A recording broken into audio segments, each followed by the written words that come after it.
गुरुभ्यो नमः स्वाहा। प्रां क्लीं ग्रूं स शुक्राय नमः स्वाहा। ओम प्रां क्लीं ग्रूं स शमशनेश्वराय नमः स्वाहा। ओम हां क्लीं ग्रूं स रावहे नमः स्वाहा। ओम श्रां श्रीं केतवे नमः स्वाहा। कालिहो नमः स्वाहा। कालिकालिहो नमः स्वाहा। कालिकचुवालभ्यो नमः स्वाहा। कालिनभीवालभ्यो नमः स्वाहा। ओम सर्वभ्यो देवभ्यो नमः स्वाहा। तत्कर्मधाम देवताभ्यो नमः स्वाहा। मृत्युंजय महादेवं त्रयं शरणं गदाजनं चन्द्राव्यादि वेदैक महाकाल महामृत्युंजयाय नमः स्वाहा। ओम त्र्यंबकं यजामहे सुगन्धिं पुष्टिवर्धनं उर्वारुकमिव बन्धनात् मृत्यमामृता स्वाहा। ओम त्र्यंबकं यजामहे सुगन्धिं पुष्टिवर्धनं उर्वारुकमिव बन्धनात् मृत्यमामृता स्वाहा। ओम त्र्यंबकं यजामहे सुगन्धिं पुष्टिवर्धनं उर्वारुकमिव बन्धनात् मृत्यमामृता स्वाहा। ओम त्र्यंबकं यजामहे सुगन्धिं पुष्टिवर्धनं उर्वारुकमिव बन्धनात् मृत्यमामृता स्वाहा।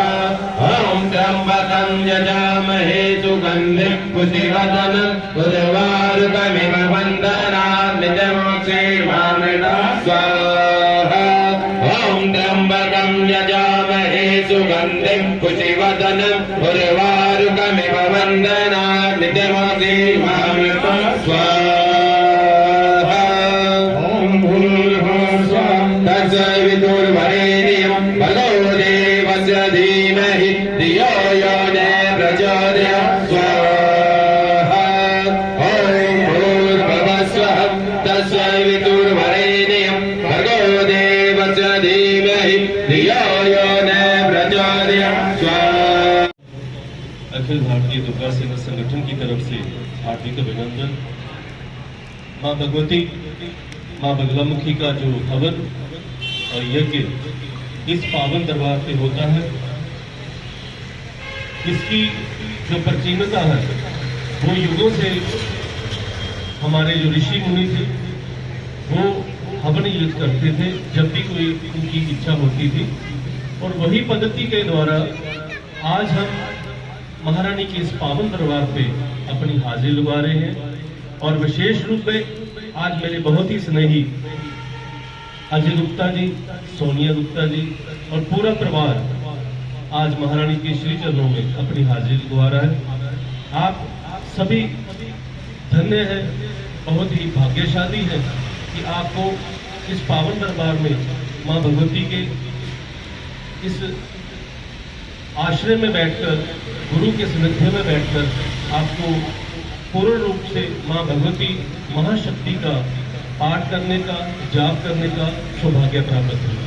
और विशेष रूप में हमारे लिए, हमारे गुप्ता परिवार से हमारे एक अलग संस्कृति, क्योंकि हमारे वैसे तो बहुरानी है जो लेकिन स्वीडिश है, तो विशेष रूप में आज इस हवन यज्ञ में आए। तो गुप्ता जी आप इनको थोड़ा समझा देना, मैं क्या बोल रहा हूँ इनको अपनी लैंग्वेज में। हमारा जो हिंदुइज्म है, हिंदुइज्म में हम जितनी भी नेचर है उसको माँ और पिता कहते हैं। हम लोग अर्थ कहते हैं इसको, दूसरे लोग, दूसरे धर्म के लोग धरती को अर्थ कहते हैं, लेकिन हम धरती माँ कहते हैं। वो स्काई कहते हैं, हम आकाश कहते हैं, और हम उसको भी पिता का स्वरूप मानते हैं। और इसी प्रकार जो वायु है हमें प्राण देने वाली है, उसको लोग पता नहीं किस नामों से जानते हैं, लेकिन हम यहाँ पर मैंने देखा कई बार कि बाइबल में भी लिखा हुआ है द गॉड ऑफ विंड, देवता कहते हैं वायु है तो हमारे प्राण है। और इसी प्रकार ये जो जल है इसको द गॉड ऑफ वाटर किया गया, लेकिन हम यहाँ पर इसको अपने जीवन का आधार मानते हैं, जल को हम सर्वोत्तम मानते हैं। और उसी के द्वारा बाद में जो विशेष रूप में जब हम धरती, आकाश, वायु और जल के द्वारा अपने जीवन का यापन करते हैं तो उसके लिए हमें फ्यूल की जरूरत होती है। फ्यूल मीन अग्नि।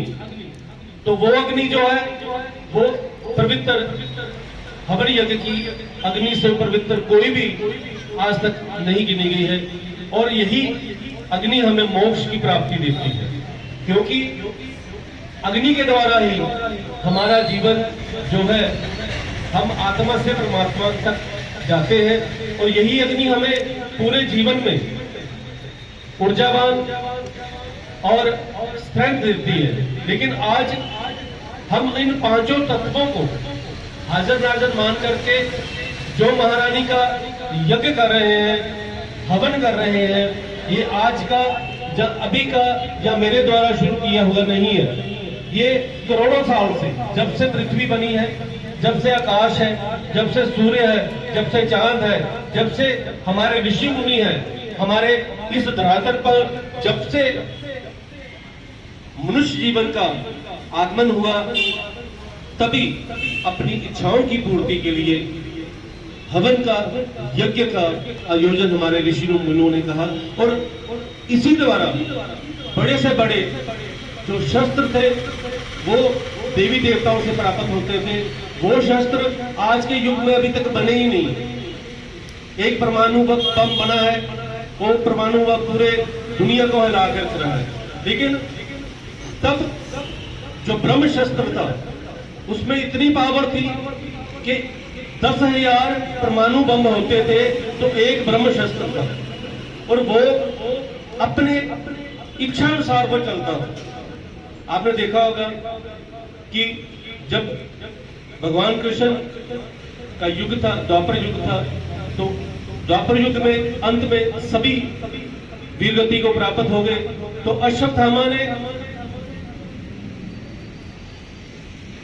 स्वाहा ओम ह्रीं बलामुखे सर्वदुष्टानं वाचं मुखं पदं स्तम्भेत् जिह्वा गिले गिले बुद्धि विनाशे हरिं स्वाहा ओम ह्रीं बलामुखे सर्वदुष्टानं वाचं मुखं पदं स्तम्भेत् जिह्वा गिले गिले बुद्धि विनाशे हरिं स्वाहा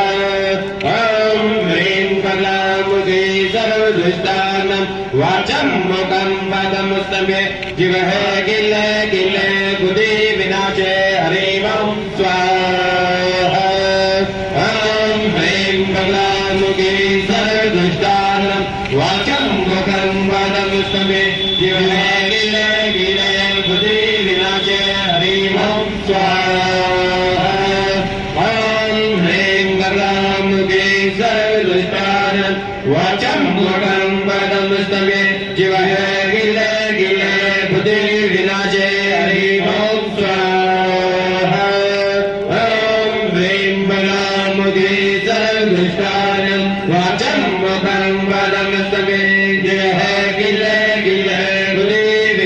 वाचं मुखं पदं स्तम्भेत् जिह्वा गिले गिले बुद्धि विनाशे हरिं स्वाहा ॐ ह्रीं बलामुखे सर्वदुष्टानं वाचं मुखं पदं स्तम्भेत् जिह्वा गिले गिले बुद्धि विनाशे हरिं स्वाहा ॐ ह्रीं बलामुखे सर्वदुष्टानं वाचं मुखं पदं स्तम्भेत् जिह्वा गिले गिले बुद्धि विनाशे हरिं स्वाहा ॐ ह्रीं बलामुखे सर्वदुष्टानं वाचं मुखं पदं स्तम्भेत् जिह्वा गिले गिले बुद्धि विनाशे हरिं स्वाहा ॐ ह्रीं बलामुखे सर्वदुष्टानं वाचं मुखं मुखं पदमस्तमे जिह गिले गिले सुते विराजे हरि मोक्ष ॐ ह्रीं बलामुदे सर्वदुष्टानं वाचं मुखं पदमस्तमे जिह